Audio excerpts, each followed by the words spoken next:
Assalamualaikum warahmatullahi wabarakatuh. Selamat malam yang terhormat kepada Bapak Ibu dosen BINUS University, mata kuliah Pendidikan Pancasila. Sebelumnya, saya akan memperkenalkan diri terlebih dahulu. Perkenalkan, nama saya Zahra Afrila Gia Sucia. Saya mahasiswi dari BINUS University, Prodi S1 Akuntansi.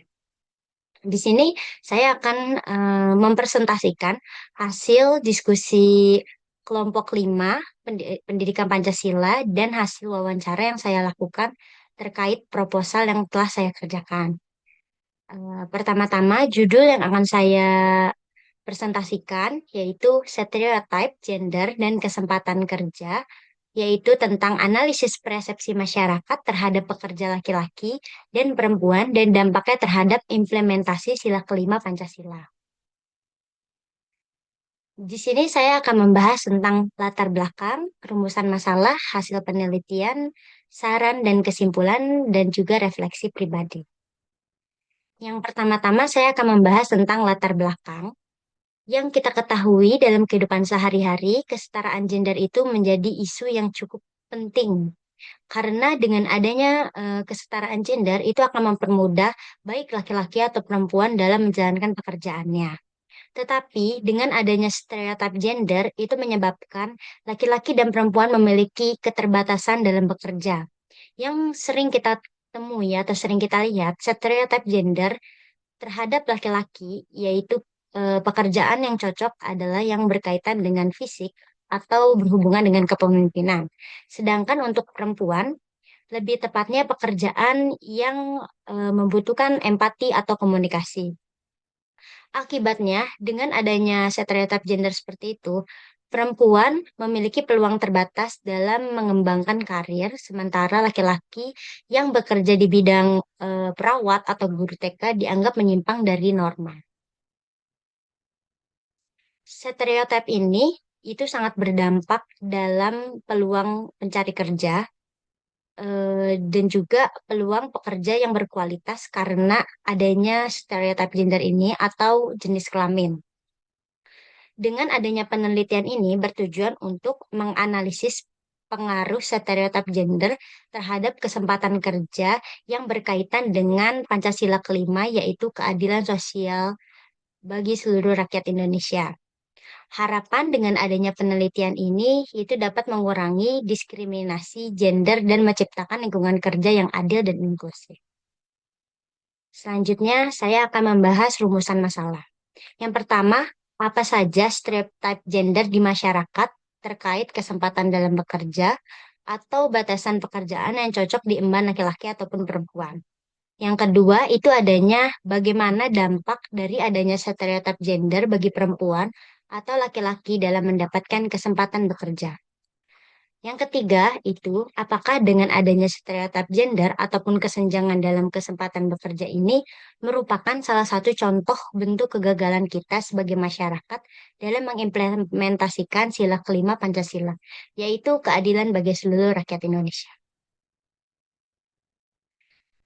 Setelah saya melakukan wawancara dengan Ibu Ayu Lestari, yaitu seorang dosen dan pegawai dari konsultan pajak, beliau berpendapat dari rumusan masalah yang tadi saya omongkan, yang telah saya catat, bahwa di lingkungan kerja yang Bu Ayu lakukan, ini memang sudah tidak ada eh, stereotip gender karena perempuan ataupun laki-laki mendapatkan kesempatan berkarir yang sama, yaitu kesempatan bekerja berdasarkan kualitas yang dimiliki oleh pribadi masing-masing.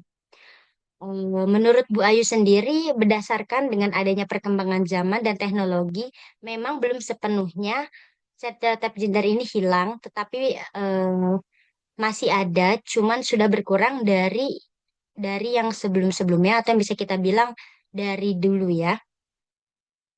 Dengan dalam bidang pekerjaan yang beliau tekuni, jadi yang tadi seperti yang saya bilang itu tidak ada pengelompokan lagi, yaitu kesetaraan gender sudah bisa diterapkan. Dan juga Bu Ayu juga menegaskan bahwa stereotip gender dalam pekerjaan itu sangat bertentangan dengan sila kelima karena eh, diskriminasi yang berbasis gender seharusnya diminimalisirkan dan berharap bisa hilang karena agar menciptakan lingkungan kerja yang adil dan inklusif. Nah, saran atas penelitian yang saya lakukan yaitu mengadakan edukasi kesetaraan gender di tempat kerja yang perlu ditertibkan dan juga menghapus stereotip. Jadi semua gender itu berhak mendapatkan peluang kerja yang sama. Yang kedua, dengan adanya kebijakan yang beradil, berbasis kompetensi harus diterapkan oleh perusahaan. Dengan adanya kebijakan yang tercatat secara jelas, itu akan membuktikan bahwa di perusahaan tersebut sudah tidak ada namanya stereotip gender. Yang ketiga, dengan adanya regulasi dari pemerintah, itu akan membantu mencegah adanya diskriminasi gender. Yang keempat, itu adalah internalisasi nilai Pancasila, khususnya sila kelima, harus ditekunkan dalam dunia bekerja. Yang dimaksud dari hal tersebut yaitu memastikan kepada semua para pencari kerja ataupun perusahaan bahwa mereka mendapatkan peluang atau hak yang sama untuk bekerja.